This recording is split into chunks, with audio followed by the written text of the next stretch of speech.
Because I want to play.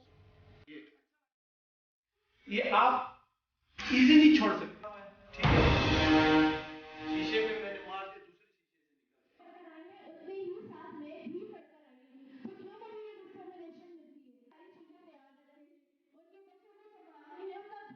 Archery और dot एक sport है और उसकी प्रमोशन के हवाले से हमने ये एक अवेयरनेस और प्रमोशनल कैंपेन हमने स्टार्ट की है एक्सक्लूसिवली फॉर वेमेन, क्योंकि एज़ यू नो कि हमारे माशरे में स्पेशली बलूचिस्तान और कोयटा के एटमॉस्फेयर में ख़वातीन के लिए अपॉर्चुनिटीज़ बहुत ज़्यादा कम हैं और जहाँ पे कोई अपॉर्चुनिटीज़ होती हैं वहाँ पे उनको जेंडर डिस्क्रिमिनेशन और बाकी चीज़ों का सामना करना होता है।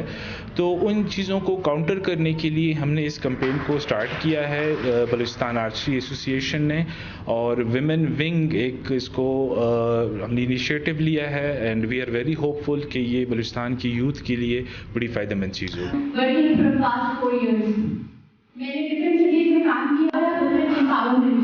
मैं सिर्फ प्योरली उर्दू में ही कंडक्ट बीइंग एन एंथ्रोपोलॉजिस्ट मैं आर्कियोलॉजी को साइट करती चलूँ तो पैलेलिथिक पीरियड से लेके न्यूलिथिक पीरियड तक, फिर उसके अलावा मेडिवल एजेस से लेके ये चलता आ रहा है। फिर बीच में जब गन पाउडर इंट्रोड्यूस हो चुका था तो 1600s में तो ये इसका डिक्लाइन हुआ। तो अगर हम वुमेन डेवलपमेंट के हवाले से बात करते हैं तो अगर हम एक औरत को या एक बच्चे को हम इतना कॉन्फिडेंस दे रहे हैं कि वो तीरंदाजी कर सकता है तो वो उसमें बहुत एक लीडरशिप क्वालिटीज़ बिल्ट होंगी, तो हमारे फ्यूचर के लिए और हमारे मुल्क के लिए बहुत अच्छा साबित होगा।